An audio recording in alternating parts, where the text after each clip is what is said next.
మీరు బాగా జ్ఞాపకం పెట్టుకోండి, కల్కి అవతారం రాలేదు. కల్కి అవతారం రాలేదు శాస్త్రం ప్రకారం. కల్కి అవతారం ఎప్పుడు వస్తుందో కూడా భవిష్యత్ పురాణంలో చెప్పేశారు మహర్షి. వ్యాసుడికి అబద్ధాలు ఆడవలసిన అవసరం లేదు.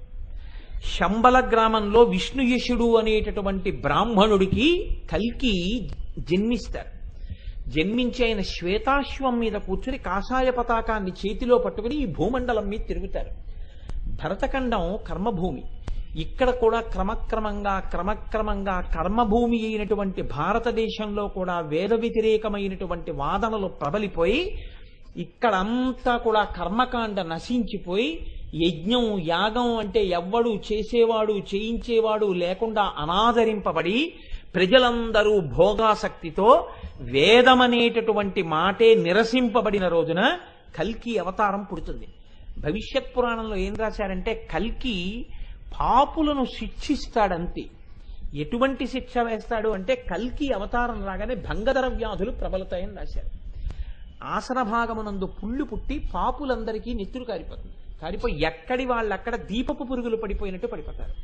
పడిపోయిన తర్వాత అప్పుడు మళ్ళీ వేదము ఆధారంగా ఎవరు పుణ్యాత్ములో ఏ కొద్ది మందో వేదాన్ని పట్టుకుని ఉన్నారో వాళ్ళు మాత్రం ఈశ్వరుల్లో కలిసిపోతారు.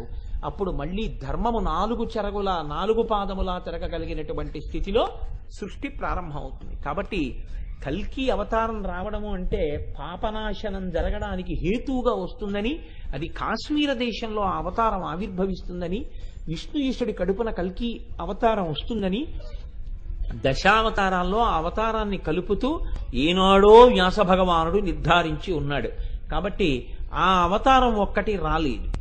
కానీ రాని అవతారానికి సరిపోయే పాపుల్ని కూడా వాడు సృష్టించగలిగాడు. ఇది గొప్పతనం. రాని అవతారానికి సరిపోయే పాపుల్ని వాడు సృష్టించాడు. ఇప్పటికింకా రాని అవతారాన్ని అమ్మవారు అప్పుడు సృష్టించవలసి వచ్చింది.